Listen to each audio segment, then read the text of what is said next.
Okay.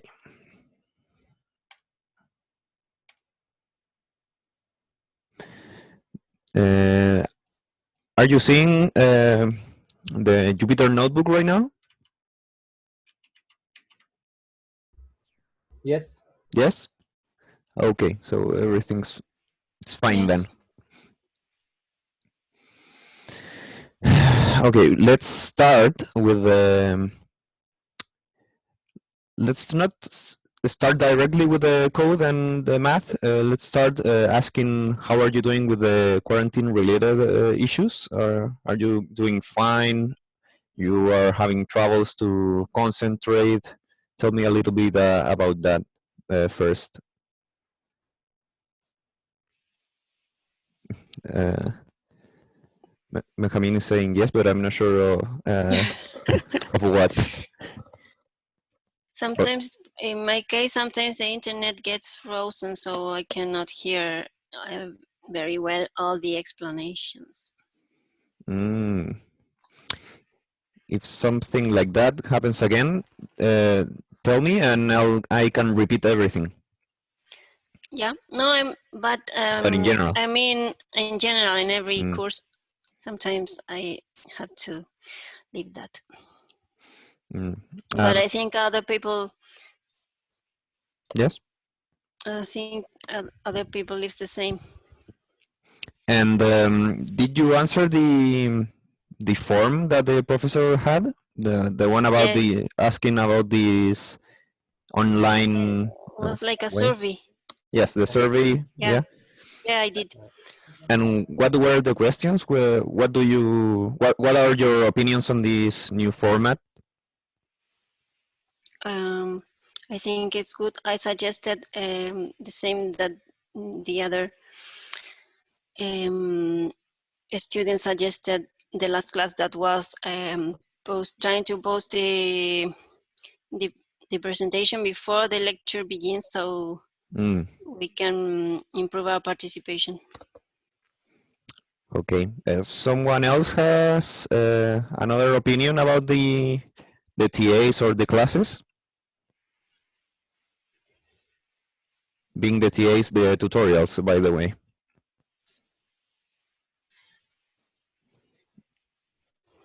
If no one talks, I'll be giving the. Let me see. For example, Esteban, what's your opinion about the TAs and the online classes? I think are good. I suggested the presentations upload before the class. Will be useful. And the tutorials are okay. I missed the last tutorial because I didn't remember where was the link? Zoom link. Yes. Okay. If it's easier for you, I can post it every time. It will be the same each tutorial, but it's a little bit easier because you can just click it. Or a link in a link to the Zoom in Canvas. I can put it in Canvas. Yes. Yes. That's a good point. Thanks about that. Any other opinion? For example, Christine, are you here? Yes. No, just like the link that I didn't find it today, but they sent it to me. Okay. And maybe like in the tutorials, like when we're finishing, I think maybe they're a little bit fast, the explanation. And like I start really well, but when we're finishing, the explanations are like even faster, and I lose sometimes. Yes. Yeah, that's a good point. That's something I changed in this tutorial because I planned too much things to see in one tutorial. So at the end, we had to still see, I don't know, one or two topics, and that's why I would talk faster.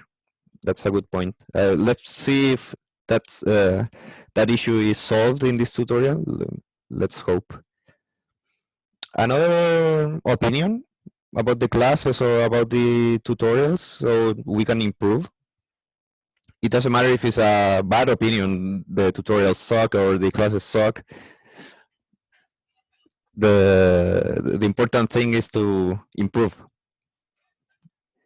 I'll start after the finishing opinion. Who wants to talk?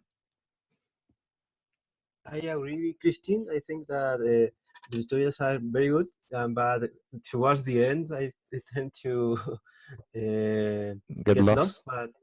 But I think that overall, I have learned to code, and I'm very very proud of it.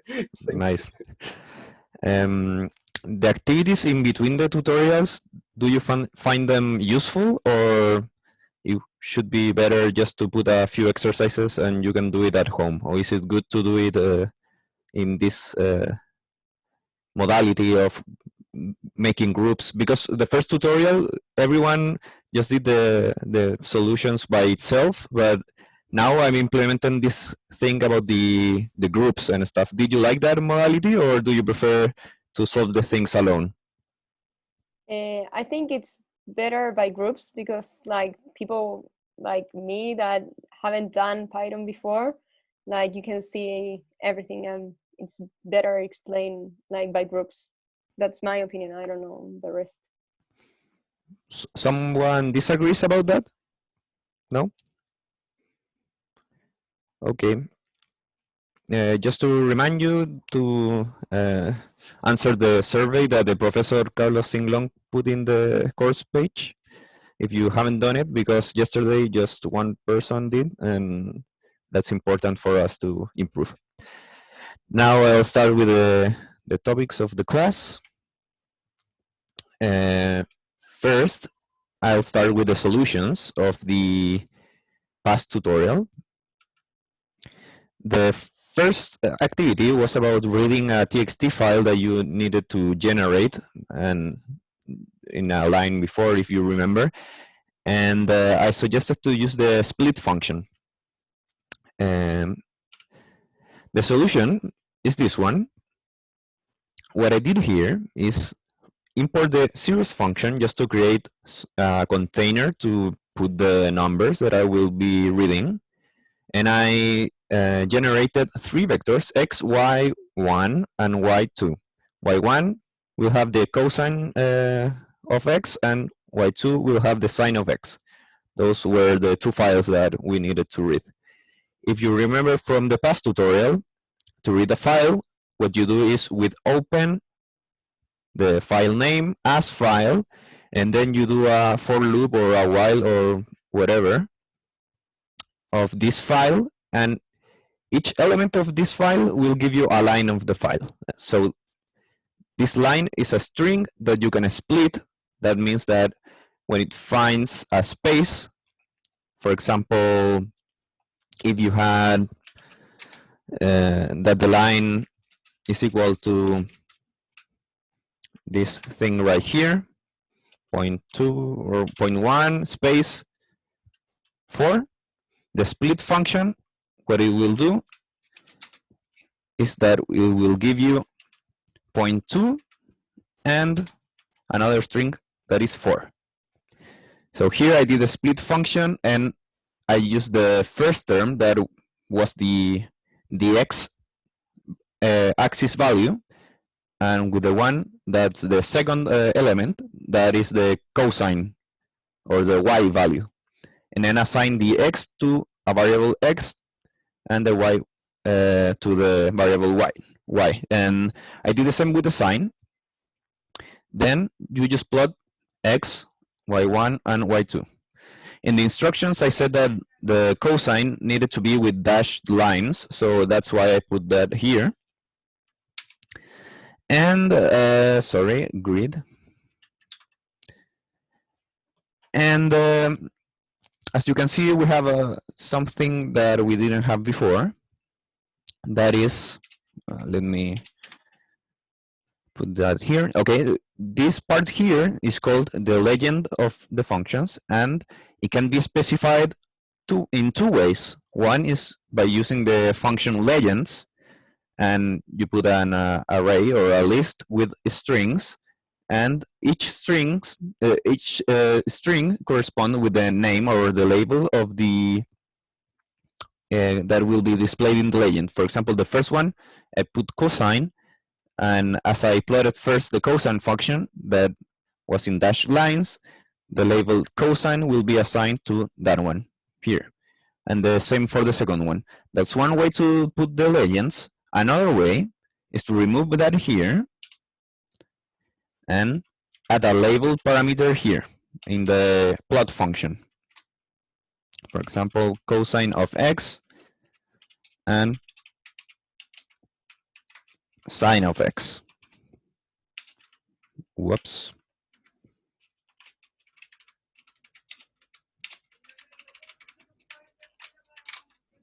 So this does the same, but you specified it directly in the plotting function, and you just put the legends for the legends to be displayed. Any doubts until now, or is it all clear? Yep. Well, to make it faster, if anyone has a doubt, you can react with a hand. So if you're ashamed to start talking, you just put a hand, and then I can start talking with you. I'm now seeing the chat at the same time of the presentation. So if you raise your hand, I can stop talking, and you can answer your question. Say your question. The other part of the activity one was the dragon curve question about generating this fractal that is called the dragon curve. At first, we start with a very simple. Let me show you something. This dragon curve is just the figure that starts appearing when you fold a paper. Here I have a paper. See, I have a strip of paper, and when I fold it once, and I unfold it, it does like this L. When I do it like one time, another time, and then I unfold it, you can see that the resulting figure or shape of the paper is the same as the first one here.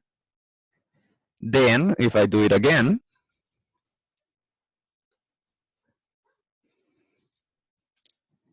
you can see that this is the same as the second image, and so on. I'll be doing one more just to show you. For example, this one, and this one is not as clear, but it's the same as the third one. Yeah, and you can find a function that describes this folding pattern with respect of the number of foldings. This, for example, is a number of foldings equals to 2. This is equals to 3, I think, 4, 5, and so on. So here I didn't put the full solution, but I put the algorithm that gives you the folding pattern. So I didn't here. So for example, here, if you follow the paper and the paper folds to the left, it's an L, and it folds to the right, it's an R. Okay, so here you have the sequences that describes the foldings of the papers. And when you do this, for example, here I have the first 4 or 5, you can do something very cool. Here I did it, but each corner of the dragon curve, I assign a different color. So each of these foldings, or the vertices of this, have assigned a different color of the rainbow. And when I don't have any more colors, I start again. And for example, this is the obtained dragon curve for n equals 12. And it's a very small one because I'm assigning each pixel to a color. So when it starts getting bigger, it has more pixels. Then with n equals to 16, you can see that something really cool starts happening. And this is, for example, for n equals to 20. And you can do things like this that are very beautiful. Something that is important to note is that this is a fractal. That means that this part here, for example, is the same as the full dragon curve, but it's just smaller. This part here is the same as this one, but smaller. This one here is the same as this one, but smaller, and so on. So it's a figure that is made with the same figure over and over again in different scales. That's an interesting thing, for me at least. Then for the Sudoku, sorry, we needed to make a matrix that model all the equations that we had. A thing about this problem is that you had more equations than unknowns. You had 12 equations, I think, and you only had 7 unknowns. So you can think that this problem didn't have a solution, but that's not true. That's because the rank of this matrix, or the linearly independent columns of the matrix, or the rows, is equals to 7. Is equal to 7. You can see here the rank of the matrix is 7, and you can obtain the rank of the matrix with the function matrix rank. That is from NumPy linear algebra. In the tutorial said that you have a function that is this one, rref, that is to reduce the rows of a matrix. But if you transpose the matrix first, you're reducing the columns, and you are obtaining the linearly independent rows. If you did it the other way, you're obtaining the linearly independent columns. With this, I can obtain the indices of the linearly independent rows. Yes, Benjamin? The line before the IDX, the lower line, comma, IX. Okay. What does it mean? Okay, yes. So in Python, when you have a function that outputs more than one number, or one, it has multiple outputs. If you don't want to save, for example, the first output, you put a line, an underline. So this is basically whatever is the output of the first output. You don't save it, you don't do anything with it, and you just are saving the second argument, or the second output, sorry. This is a way to ignore some outputs of the function. Okay, thank you. Okay, so then I have a vector with the indices of the linearly independent rows, and I just solve the system for this new matrix, a new vector V that only has the rows that are linearly independent, and you get a vector. And it's not showing here, but I'm not sure why. The last number is a 0. I'm not completely sure why. Maybe I did a mistake in the construction of the matrix, because Benjamin did it in a similar way, and he solved the problem. Well, it doesn't matter, but this is the way to solve a linear system. We'll be talking more about that. The magic square problem, I left it pending because I didn't have enough time to put it as a solution here, but that gives you another chance to try to solve it, so that's good for you. And I'll show the solution the next tutorial. Sorry about that, but this one is not as easy as the other ones. Any doubts until now, or can we start with the tutorial 3? I think we're gonna start.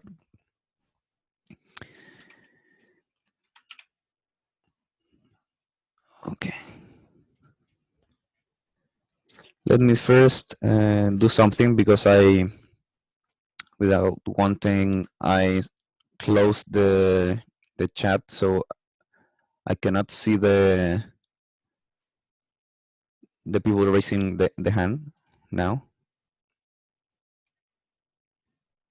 Okay, now it should be good.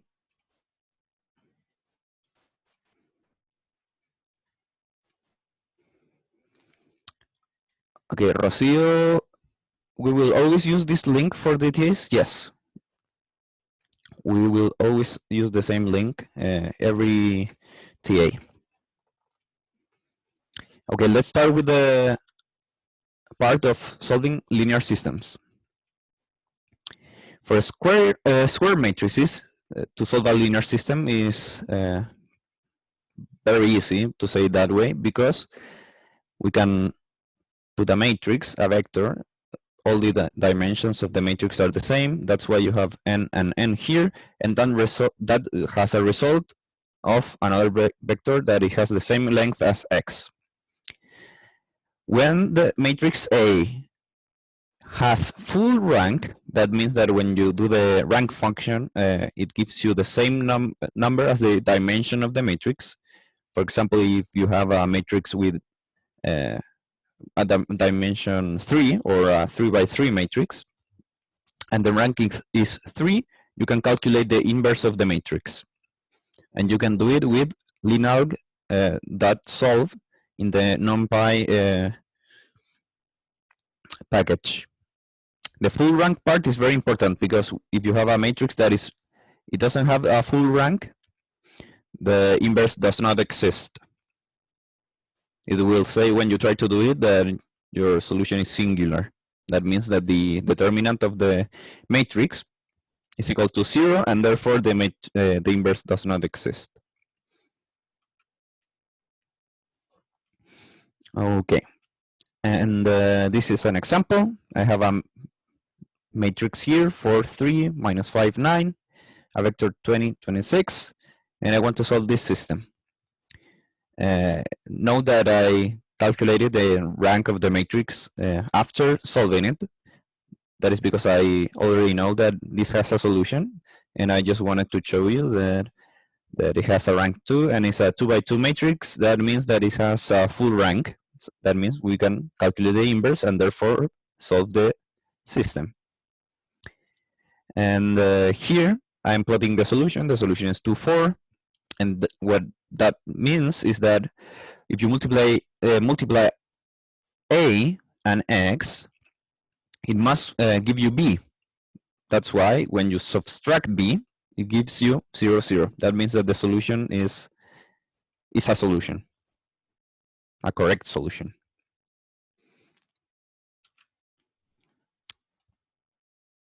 This can also be done by calculating the inverse of the matrix first and then multiply to the vector B. This is equivalent to doing the solve function, but it has the bad part that we need to calculate the inverse, and also we need to store the inverse of the matrix. And depending if the matrix A is big or not, that could result in a lot of data that is being stored, and probably you don't want to use the inverse of the matrix later on, so you don't need it. Usually that's the case. This is not a good practice to calculate the inverse, to save it or store it in a variable and then apply it. It's better to use the solve function that does that automatically, and you don't need to store any big matrix or calculate it, because when you calculate the inverse of a matrix, that's a very difficult task for the computer to do. So you're storing more information than what you need, and you're also doing more calculations than what you need. What happens when the matrix is non-square, usually you can find a solution when you have a non-square matrix by doing the least squares problem. We already talked about this, but what I want to show here is that you have a matrix with the number of rows m, the number of columns n. You multiply by a vector x, and you obtain a vector b that has a dimension m that is different from n. To solve this, you can find the least squares by solving this minimization problem, or you can do it directly by using the function least squares in the len alg, the submodule of NumPy. So this is very used, for example, to fit a line to some data. Here I have some data in blue and a line that is the fitting, the best fitting line, and you can do that as a matrix and a vector by defining this. Here, for example, I have the x-axis 0, 1, 2, 3. B here is the heights of the data points. For example, here is -1, then is 0.2, then is 0.9, and then is 2.1. And the matrix that makes the transformation of a slope and an intercept to a line is something similar to this one. And for this, I think it's better if I use the drawing tool.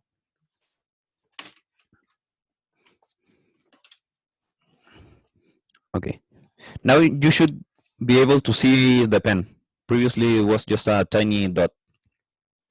Okay, so basically what you want to do is that you have a lot of points, and so you have the x-axis points or components, and you have the y-axis components, and here you have a slope and an intercept. What you want to achieve is to calculate the slope and the intercept given a number of points. And you have this information and this information. For example, for the first point, you have that this equation holds. Then for the second point, you have this equation. And so on for the last point. You have this here. You can write this as a matrix by, for example, creating a vector beta with m and n, and then you multiply by a vector that is the x1, x2, x3, and so on, xn. This is a known. This is known. It's not a variable. The variable is here. This is the unknown.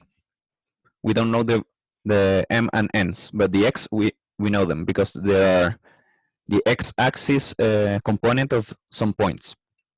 And then you can see that the n is multiplied just by ones. 1, 1, 1, 1, 1. And that gives you y1, y2, until yn. Therefore, this is the matrix A, this is the vector beta, and you have a resulting vector y. So that's why the matrix has this form. 0, 1, 2, and 3 are the x-axis components, and this one is for the intercept part. And if you solve the problem, you obtain a slope and an intercept, and then you can plot the data points x comma b, and you can plot the linear fitting this way, the slope times the x plus the intercept, and you obtain the following. Was everything clear about this part? Did you see the thing I was drawing, right? Can someone confirm if you did see what I was drawing, or I was drawing and you were seeing the... Yeah, I see. Yes? Now, yes? You're seeing now the Jupyter notebook, right? Yep. Yes. Okay. And you can do the same as before with the pseudo inverse of A. I already talked about the pseudo inverse in the last tutorial, but basically what it does is that calculates an equivalent inverse for the least squares problem that you can then multiply to the vector b and obtain the solution.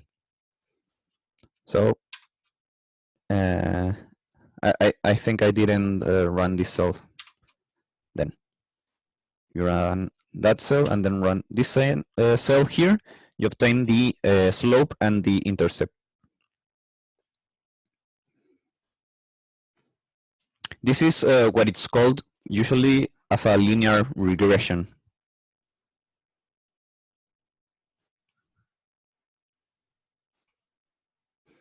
Okay, so now we will split the rooms and start with the activity. First, I want to explain a little bit. The first activity is about the interpolation of polynomials, having its values in certain points and its derivatives. And you need to plot the results. That's one of the exercises. For you to know, this exercise is from the this is the exercise 8.7 of the Boyd book in the references of the course. And another problem is about linear functions of images that is also from the Boyd book. And you have a lot of items to solve. And then we'll start with random number generators and random number generation, and that's very useful in images and signals in general. So let's start by breaking the rooms. Sorry.